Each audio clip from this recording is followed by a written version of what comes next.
Sabemos que la autoridad no va a poder actuar en materia de cobro de contribuciones si no existe un ordenamiento jurídico que lo establezca, ¿no? Y no solamente sucede eso con los ayuntamientos, sino también sucede con el propio Estado, ¿no? Las entidades federativas y, pues, bueno, también en consecuencia la federación, ¿no? La federación no va a poder realizar el cobro de alguna contribución si no viene establecido en la ley. La propia, la propia Constitución, en su artículo 31, fracción cuarta, señala que es obligación de los mexicanos contribuir al gasto público de la federación, de los estados y los propios municipios de manera proporcional y equitativa como lo dispongan las leyes. Es decir, debe de existir un documento, ¿no? Un instrumento jurídico denominado ley de ingresos, en la cual, pues bueno, que por excelencia para el ejercicio de la facultad recaudadora, no solamente de los ayuntamientos, sino también del Estado y de los municipios, ¿no? Y de la propia federación. Vamos a enfocarnos en esta plática, en esta charla, respecto a la ley de ingresos municipal.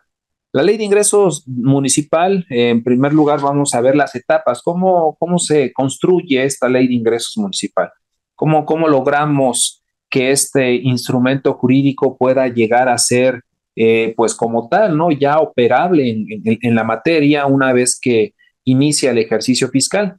La ley orgánica municipal del estado de Oaxaca, seguramente su homóloga en los demás estados, establece que el tesorero municipal va a elaborar y va a proponer al presidente municipal un anteproyecto de ley de ingresos. Es decir, como sabemos, la tesorería municipal o el titular de la tesorería municipal o la titular de la tesorería municipal va a ser la responsable o el responsable de elaborar un anteproyecto.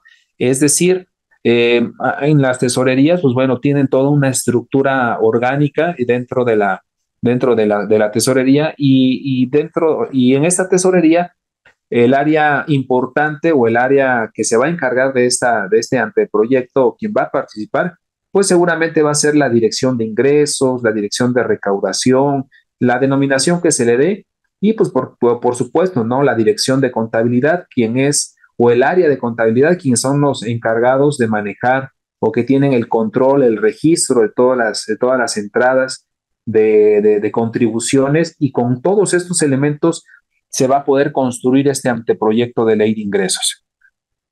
Una vez que es presentado, o bueno, cuando ya se tiene listo este anteproyecto, es presentado al presidente municipal, es decir, se le da a conocer todos en qué consiste esta ley de ingresos, cuáles son las contribuciones que se están estableciendo, si existen nuevos impuestos, si existen modificaciones a los impuestos, a los derechos, a los productos, a los aprovechamientos, si existió alguna modificación a estos elementos de las contribuciones, ¿no? Es decir, al objeto, por ejemplo, ¿no? Si hubo alguna modificación al objeto, si vamos a agregar algo adicional a lo que naturalmente o normalmente se tenía, al sujeto también, ¿no? Quizás vayamos a incluir a un sector económico más, ¿no? Quizás va direccionado a personas físicas, pero bueno, ahora también van a ser a las personas morales, a las unidades económicas, el objeto, bueno, ya hablamos del objeto, el sujeto, la base, ¿no? Muchas veces las modificaciones a las leyes de ingresos van relacionados o van en relación a la base, ¿no? A la tasa, ¿no? Ya no vamos a tasar un impuesto de quizás del 5%, ahora va a ser del 5,3%, del 6%. Digo, habría que revisar también que esté dentro del marco de la legalidad estos incrementos que vayamos a proponer a este proyecto de ley de ingresos. La tasa, la tarifa, la época de pago, quizás, ¿no? Es decir, si una contribución en nuestra ley anterior venía establecido que lo voy a pagar durante los 2 primeros meses, quizás ahorita ya la época de pago ya no sean los 2 primeros meses, tal vez establezcamos que durante el primer mes, es decir, ya no le vamos a dejar mucho rango de tiempo para que el contribuyente pague. O quizás caso contrario, ¿no? Ya no lo va a pagar dentro de los 2 primeros meses, ahora lo va a pagar dentro de los 3 o 6 primeros meses del inicio de la administración. Bueno, este anteproyecto que es propuesto por el tesorero hacia, hacia el presidente municipal, pues definitivamente debe de cumplir con todos estos elementos, debe de estar correctamente integrado, debe de tener los principios, ¿no? de equidad, de proporcionalidad en estas contribuciones, para que el día de mañana el Congreso no ponga alguna objeción en relación a lo que se está planteando, o que después el contribuyente, una vez que inicie la vigencia de esta ley de ingresos, no vaya a ampararse, ¿no? por las contribuciones o por algún elemento que se vayan a amparar y no paguen al municipio. Una vez que el presidente, bueno, que recibe este proyecto, va a proponer al ayuntamiento. Y bueno, esto en sesión de cabildo va a aprobarse esta ley de ingresos por mayoría calificada, ¿no? Es decir, más de las 2/3 partes deberán de aprobar este documento, este instrumento jurídico, para que a su vez, bueno, se presente ante el Congreso del Estado, ¿no? Esta iniciativa, ahora sí ya este proyecto ya convierte en una iniciativa de ley de ingresos, de ley de ingresos municipal, ¿no? Es decir, ya ahora sí, el ayuntamiento a través del presidente municipal presenta esta iniciativa de ley de ingresos ante el Congreso del Estado. El Congreso del Estado, por las facultades que tiene, ¿no? Va a discutir, va a sancionar y en su caso aprobar esta ley de ingresos, va a realizar las observaciones que crea pertinentes, va a llamar a reuniones de trabajo para que algunos se aclaren algunos elementos, ¿no? Quizás carece de exposición de motivos, quizás carezca de fundamentación, quizás carezca de algunos otros elementos que puedan darle esa fortaleza a este instrumento jurídico y que pueda operar en su momento.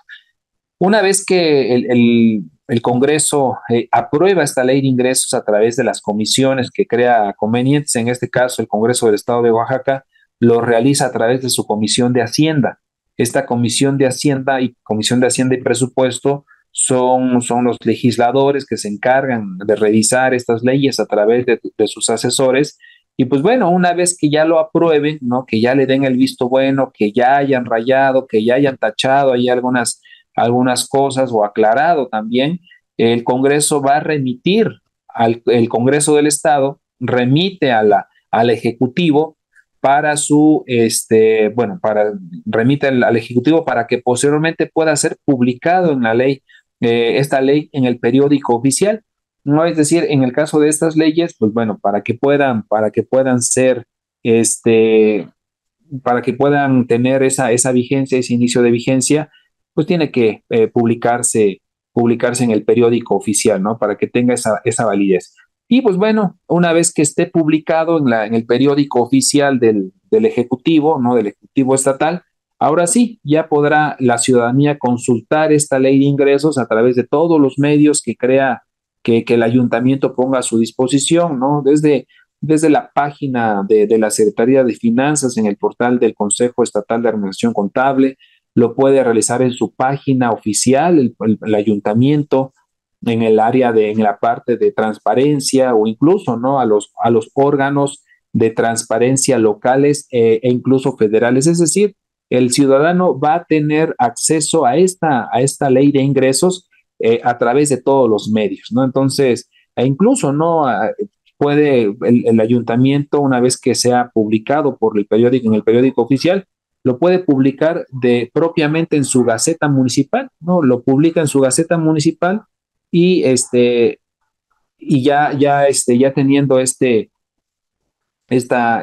ley, bueno, esta ley dentro de su Gaceta Municipal, pues bueno, sabemos que la Gaceta, pues es el medio por el cual el ayuntamiento va a poder distribuir toda la información, dar a conocer toda la información de interés público, ¿no? De interés general. Y la ley de ingresos, pues definitivamente es un documento de interés general. Entonces, el ayuntamiento tiene muchos medios, tiene muchas formas de poder dar a conocer esta ley de ingresos, ¿no? Entonces, ese es el proceso, esta es la etapa de la preparación de la ley de ingresos. Comienza con el tesorero municipal o tesorera municipal quien elaboren estos proyectos.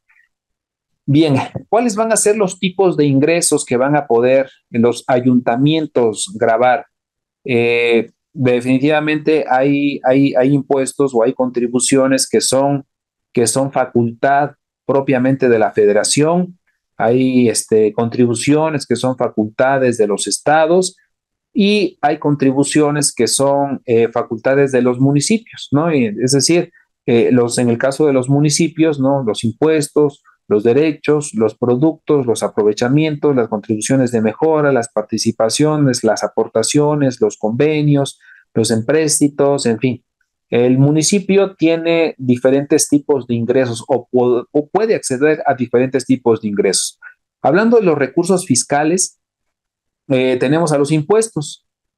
Hace un momento comentaba el contador Jorge Luna que en el caso de los impuestos, pues son contribuciones que establece la ley y que están a cargo de personas físicas, de personas morales o de unidades económicas que se encuentren en la situación jurídica o de hecho, ¿no? Es decir, solamente por el hecho de que se encuentre como en esa situación jurídica, pues tiene la obligación de pago, ¿no? Es decir, en el caso, uno de los impuestos muy comunes en la administración pública municipal es el impuesto predial, ¿no? El impuesto predial, pues, ¿qué es lo que grava? Grava la propiedad, ¿no? Si eres propietario, si tienes una pequeña propiedad, está dentro de la demarcación del municipio, con el solo hecho de tener un inmueble, ya sea terreno o construcción, ya sea habitacional, comercial, industrial, la naturaleza que tenga o el uso que se le dé, por el simple hecho de tenerlo, tienes la obligación de pago, ¿no? En el caso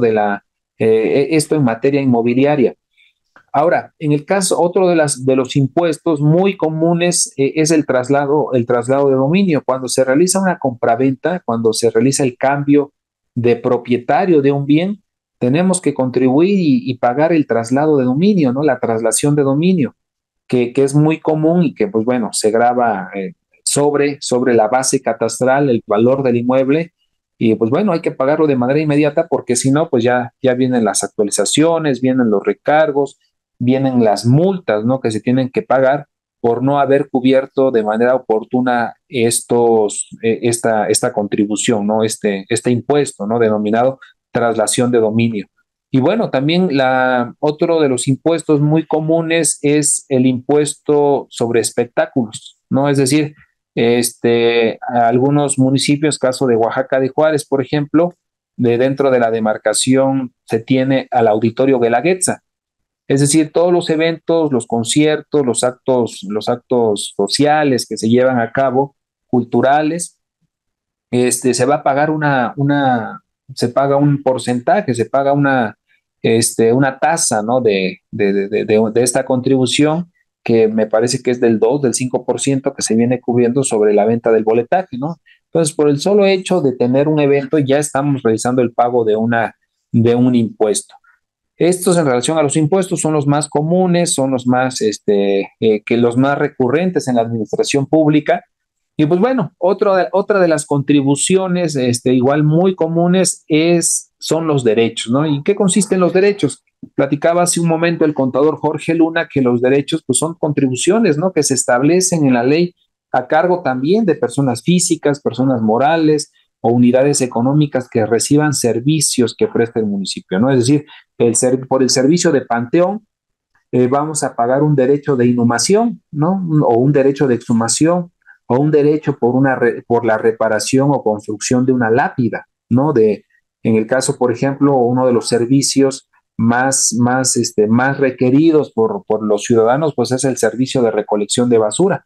Es decir, pagamos un derecho para que, bueno, valga la redundancia, para que tengamos derecho a tirar nuestra basura a través del ayuntamiento, ¿no? Que el ayuntamiento, la constitución señala que va a haber algunos servicios que el propio ayuntamiento va a tener la obligación de prestar.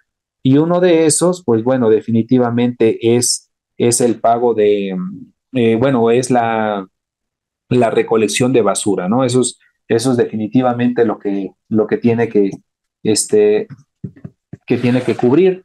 Y pues bueno, otro de los servicios, ¿no? El servicio de jardines, el servicio de parque, el servicio digo, de recolección de basura, el servicio de aseo público. Pues bueno, hay diferentes servicios que comúnmente va a prestar el municipio y que de alguna manera va a tener el ciudadano la obligación de recibir, ¿no? Bueno, de realizar un pago. Qué es lo que recurrentemente sucede cuando el ayuntamiento paga alguna, o bueno, cuando el ayuntamiento cobra esta contribución? ¿No? Pues resulta que el ciudadano va a la tesorería municipal, va al área de cajas y dice, voy a pagar mi impuesto predial. Y resulta que le generan su estado de cuenta y en ese estado de cuenta del impuesto predial resulta que ya viene el apartado de recolección de basura, ¿no? Es decir, el ayuntamiento ya realiza el cobro de manera conjunta, el impuesto predial, ¿no? Que es un impuesto anual, bueno, se determina de manera bimestral, pero el ciudadano tiene la posibilidad de pagarlo en una sola exhibición y es lo que comúnmente hace, pagamos la anualidad de esta contribución y es ahí donde ya nos insertan en nuestro estado de cuenta pues el pago de la recolección de basura, ¿no? O el barrido de calles o el aseo público, dependiendo o el tratamiento de residuos sólidos, ¿no? Entonces, es así como se cobra este derecho. Platicaba el contador Jorge Luna hace un momento sobre el derecho de alumbrado público. Efectivamente, es un servicio que el ayuntamiento tiene la obligación de prestar a la ciudadanía, ¿no? En materia de seguridad, el alumbrado público es muy importante, ¿no? Tener calles iluminadas, tener parques iluminados, tener avenidas, callejones privadas iluminadas, eso aumenta la seguridad y la tranquilidad de la ciudadanía. Y en el caso del derecho de alumbrado público, es muy recurrente, es muy común y lo hemos visto, que han sido amparados, ¿no? Varias empresas se han amparado por el pago del derecho de alumbrado público, porque qué es lo que sucede? ¿No? Lo que sucedía es que la Comisión Federal de Electricidad realizaba un convenio con el ayuntamiento para el cobro de este derecho de alumbrado público y se ha declarado inconstitucional porque el tratamiento que se le ha dado es grabar el alumbrado público sobre el consumo de energía eléctrica, es decir, el pago de un impuesto sobre la prestación de un servicio que realiza la Comisión Federal de Electricidad. Entonces decían, a ver, mi recibo me llega de 1 millón de pesos y resulta que tengo que pagar 50,000 de DAP. Y a una persona que paga 100 pesos, tiene que pagar 5 pesos. Pero ambos reciben el mismo servicio y resulta que uno paga 5 pesos y el otro paga 50,000 pesos. Entonces, es ahí donde desafortunadamente, o bueno, los tribunales han dicho, no, es que si es inconstitucional, no podemos grabar un derecho sobre una prestación de un servicio, ¿no? Entonces, ¿qué es lo que ha sucedido? ¿Qué es lo que han implementado los ayuntamientos en materia de alumbrado público? Han, han, este, Han seccionado, han visto la manera de que el cobro sea equitativo, que el cobro sea razonable, que se encuentre dentro de los rangos de cobro de este derecho y que no exista una afectación hacia a la ciudadanía o en su caso, ¿quiénes son los que se amparan? Pues las empresas, las grandes empresas, ¿no? Son ellas las que tienen esa capacidad de poder ampararse y poder decir, ¿sabes qué? Pues yo no te voy a pagar, ¿no? No me puedes cobrar el alumbrado público sobre lo que yo ya estoy pagando de energía eléctrica, ¿no? Hablábamos ahorita, por ejemplo, las constancias, ¿no? Es decir, recibir una constancia, ese es un derecho que yo voy a cubrir a través de una cuota, de una constancia que sea razonable, ¿no? Entonces, ¿cuál es la diferencia entre los impuestos y los derechos? Pues los derechos definitivamente es por el servicio que preste el ayuntamiento. Las contribuciones de mejoras. que es algo que se ha venido perdiendo en los municipios, que no es tan recurrente, sin embargo, sí lo establece la norma, el poder tenerlo, bueno, o el poder realizar el cobro, y bueno, esas contribuciones establecidas en ley con carácter de obligatorio a cargo de quienes reciban un beneficio directo derivado de la ejecución de obras públicas, ¿no? ¿Qué es lo que pasa? ¿Qué es lo que pasa en algunas ocasiones? Resulta que una calle necesita que se le instale o se le que construya la red de energía eléctrica.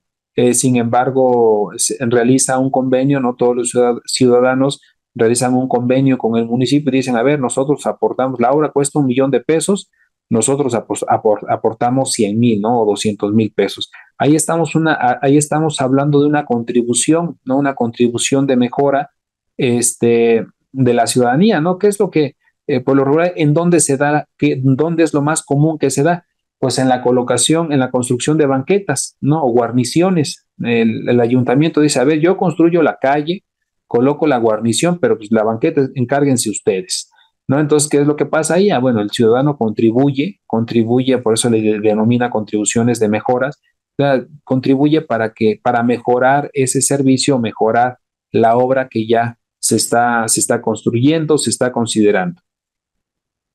Los productos, ¿a qué nos referimos cuando hablamos de productos? Pues bueno, los productos son los ingresos por contraprestaciones por los servicios que presta el Estado en sus funciones de derecho privado, ¿no? Es decir, los rendimientos bancarios, los ingresos por el uso o enajenación de bienes también, ¿no? La renta de maquinaria, la renta de espacios, ¿no? A veces los ayuntamientos cuentan con auditorios, cuentan con salones, cuentan con espacios que son rentados al público, ¿no? Que son rentados a la ciudadanía. Ah, bueno, ahí me genera un producto. O lo más recurrente, pues son los rendimientos bancarios de las diferentes cuentas que tenga en su propiedad el municipio, ¿no? Es decir, pueden ser recursos de libre disposición, tratándose del ramo 28, tratándose de ingresos fiscales. Y pues bueno, recurso etiquetado, tratándose de las aportaciones federales o algunos ingresos derivados de otros convenios, ¿no? Entonces, esos son los productos más recurrentes que estos se dan, ¿no? Se dan por la contraprestación de los servicios que preste el Estado.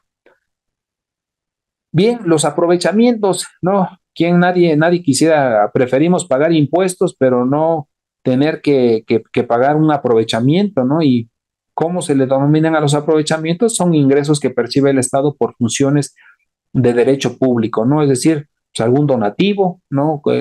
A veces los ayuntamientos reciben donativos en especie o en efectivo y pues bueno, ahí deben de ser registrados en el rubro, bueno, el clasificador por rubro de ingresos, pues en los aprovechamientos.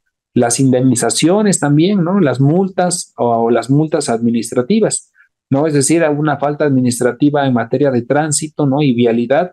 Ahí cuando nos multan, cuando dejamos mal estacionado nuestro vehículo, ¿qué es lo que tenemos que hacer? En primer lugar, pues ir y pagar nuestra multa, ¿no? Nuestra multa por el hecho de no haber, por haber infringido una ley, una norma, un reglamento, pues somos sancionados, ¿no? Y los más recurrentes en el caso de los ayuntamientos, pues son las multas de tránsito, ¿no? Son las multas en materia de vialidad. Otro de los ingresos que tiene acceso el ayuntamiento en materia de recursos fiscales son los accesorios, ¿no? ¿En qué consisten esos accesorios, no? Como pagamos accesorios por las contribuciones federales, ¿no? O contribuciones estatales, también pagamos los accesorios en las contribuciones municipales, ¿no? Pues tenemos los recargos, a quién le gusta pagar recargos, ¿no? Las sanciones, los gastos de ejecución y las indemnizaciones fiscales, ¿no? Es decir, incluso hasta las multas, ¿no? Es decir, resulta que pagamos nuestro traslado de dominio y a veces nos sale más caro los accesorios que la propia contribución y eso lo podemos ver en materia federal. En materia federal, si ustedes gustan realizar una corrida, vean cuánto es lo que, póngale una cantidad de qué, unos 10 millones de pesos, ¿no? Actualicen y súmenle los recargos, sumen las actualizaciones, súmenle las multas de 10 millones de pesos. Se nos va a votar seguramente a 30 millones de pesos, ¿no?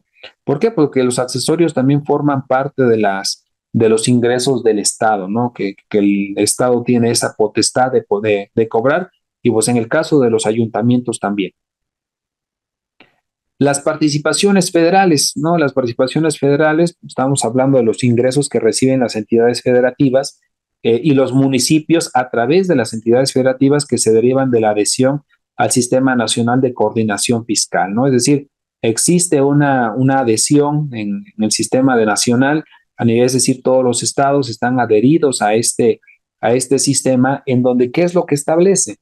Ese sistema establece que la federación, a través del cobro de las contribuciones federales, va a distribuir estas participaciones a los estados y también a los municipios. Imagínense cómo fuera que el propio ayuntamiento realizara el cobro del impuesto sobre la renta de los comercios o los negocios que están establecidos dentro de la demarcación territorial de este municipio, o que se atrevan a cobrar el IVA, o se atrevan a cobrar el impuesto sobre erogaciones o el impuesto sobre hospedaje, ¿no? Es decir, no tendrían la capacidad técnica, no tendrían toda esa infraestructura que se requiere para el pago de esta o para el cobro de esas contribuciones. Entonces, es por ello que el Estado, ¿no? A través de la federación, realiza el cobro de algunas contribuciones y es ahí donde participa, ¿no? Por eso que se le denomina participaciones federales. ¿Por qué? Porque participa a los estados, participa a los municipios de todos estos ingresos federales, ¿no? Y por la venta, por ejemplo, de hidrocarburos, ¿no? La Pemex, por ejemplo, ¿no? Todos los ingresos que percibe Pemex se regresan o se entregan estos recursos a través de las participaciones federales que recibe el Estado y el Estado a la vez a sus ayuntamientos. Aportaciones federales, ingresos previstos, bueno, las aportaciones federales se le denominan como ingresos previstos en la Ley de Coordinación Fiscal, cuyo gasto estará condicionado a la consecución y cumplimiento de los objetivos que para cada tipo de aportación se establece. En caso, ¿cuáles son las aportaciones más recurrentes? O bueno, las dos principales aportaciones es el ramo 33.3, que es el Fondo de Aportaciones para la Infraestructura Social Municipal y de las demarcaciones territoriales del Distrito Federal, no mejor conocido como ramo 33, Fondo 3, destinado para la infraestructura y que norma la Secretaría de Bienestar a través de sus lineamientos para la operación de este fondo, ¿no? Es decir, es un gasto etiquetado, es un recurso etiquetado. No lo podemos gastar o no lo podemos aplicar de manera libre. ¿Por qué? Porque hay lineamientos que van a normar este recurso. Y por otro lado, otra aportación que tenemos es el Fondo de Aportaciones para el Fortalecimiento de los Municipios y de las Demarcaciones Territoriales del Distrito Federal, que es el famoso ramo 33, Fondo 4, que es un recurso destinado para la seguridad pública, ¿no? Es el pago de los policías, compra de patrullas, compra de armamento, de uniformes, es decir, todo lo que tenga que ver con la seguridad ciudadana. Esa es otra de las aportaciones que los ayuntamientos tienen acceso y bueno, de los diferentes ramos, ¿no? También, obviamente, estos van a llegar una vez que se cuente pues con un convenio, cuando se reúnan los requisitos, cuando se aperturen las ventanillas, ¿no? Para poder presentar alguna solicitud de recurso extraordinario. Los convenios, ¿no? Otro tipo de ingresos son los convenios que podemos referir cuando hablamos de convenios. Pues bueno, son los ingresos que reciben las entidades federativas, también los ayuntamientos, ¿no? Derivado de convenios de coordinación, de colaboración, reasignación o descentralización según corresponda. Es decir, estos van a ser ingresos inciertos, ¿no? No de cajón ya van a estar destinados para el municipio, sino que se tienen que tocar puertas, se tienen que revisar, que esté una ventanilla abierta para poder presentar el proyecto, la solicitud, para poder acceder a convenios. ¿Qué tipos de convenios podemos tener, no? Un convenio federal, por ejemplo, ¿no? Con alguna dependencia. Ahorita en Oaxaca, por ejemplo, se están realizando varias obras a través del INPI, ¿no? El Instituto Nacional. Es ahí donde el INPI, el Instituto Nacional de los Pueblos Indígenas, ¿no? Es decir, la construcción de los caminos a cabeceras, ¿no? Es un convenio federal. También anteriormente existía un fondo de infraestructura social estatal, ¿no? Este es un convenio estatal. o un convenio particular, ¿no? Con alguna fundación, con alguna asociación, con algún grupo, con alguna organización que desee otorgar recurso al ayuntamiento para que, pues bueno, cumpla ahí con sus funciones, ¿no? Ya puedan ser en efectivo tratándose de recurso, o pueda ser en especie también, ¿no? Hay veces que algunas asociaciones donan, ¿no? Donan árboles, donan equipos deportivos, equipos de cómputo, en fin. Hay un sinnúmero de formas que estas asociaciones realizan estos convenios particulares. Y bueno, los incentivos derivados de la coordinación fiscal, ¿no? Los ingresos derivados del ejercicio de facultades delegadas por la Federación mediante la celebración de convenios de colaboración administrativa en materia fiscal, ¿no? Entonces, es decir, estos incentivos que pueden tener los ayuntamientos y que, bueno, se derivan de la coordinación fiscal que tenga el ayuntamiento. Los fondos, ¿no? Son los ingresos que reciben las entidades federativas y municipios derivados de fondos distintos de aportaciones y previstos en disposiciones específicas, ¿no? Es decir, cuando ya tenemos o cuando el municipio ya tiene destinado algún recurso de un fondo en particular y que, bueno, obviamente esté aprobado o esté autorizado dentro del paquete económico, tratándose de la federación o en el estado, pues bueno, en su presupuesto de egresos. Financiamiento, ¿no? El financiamiento o deuda pública, ¿no? Pero para que no se oiga tan feo, les vamos a decir financiamiento, porque ya cuando decimos deuda pública, pues ya la autoridad se asusta, ¿no? El hecho de decir, bueno, vamos a tener que contratar deuda pública para poder cubrir los gastos que se van a tener en el ejercicio fiscal, pues ya la autoridad a veces quiere salir corriendo. Entonces, estos financiamientos son ingresos que se obtienen por la celebración de empréstitos internos y externos, ¿no? O externos, ¿no? Pudiera ser cualquiera de las dos, a corto o largo plazo, aprobados en términos de la legislación correspondiente. ¿Quién va a regular la parte de la deuda pública, no? La ley de disciplina financiera para entidades y municipios, para los estados y los municipios, ¿no? Es aquí donde vamos a poder visualizar cuál es el porcentaje que me voy a poder endeudar para poder solicitar un préstamo, ¿no? Y bueno, también habría que revisar quiénes son las instituciones autorizadas para que, bueno, las instituciones autorizadas para que puedan otorgar este préstamo, ¿no? Entonces, bueno, recapitulando un poco acerca de lo que acabamos de revisar el día de hoy, bueno, de este tema de la ley de ingresos, en conclusión podemos decir que es un instrumento jurídico que por excelencia para el ejercicio de la facultad recaudadora del municipio. Si no existe una ley de ingresos en el municipio, no va a poder realizar el cobro, ¿no? O si quiere realizar un cobro, debe de venir establecido en esta ley de ingresos municipal. Las etapas de la preparación, se elabora un anteproyecto por parte del tesorero, se presenta ante el presidente presenta el proyecto al ayuntamiento, bueno, a través de Cabildo, y el Cabildo ya presenta la iniciativa ante el Congreso del Estado. En el caso de los ingresos municipales, los clasificadores por rubro de ingresos, según las normas del CONAC, pues tenemos a los impuestos, derechos, productos, aprovechamientos, contribuciones de mejoras, los accesorios, las participaciones federales, las aportaciones federales, los convenios que puedan derivarse con el Estado, con los municipios, con la propia federación o particulares. Y bueno, para finalizar, la deuda pública, ¿no? Que es el último recurso que quisiera una administración acceder, ¿no? ¿Quién se quiere endeudar? Hoy día nadie quiere adquirir ese compromiso de endeudarse o dejar endeudado al municipio bueno, a la administración que sigue. Bien, vamos a continuar. ¿Cuáles son las estrategias para el incremento de la recaudación municipal? No, ¿qué más quisiera seguramente los ayuntamientos, las tesorerías, poder incrementar la recaudación de sus ingresos fiscales?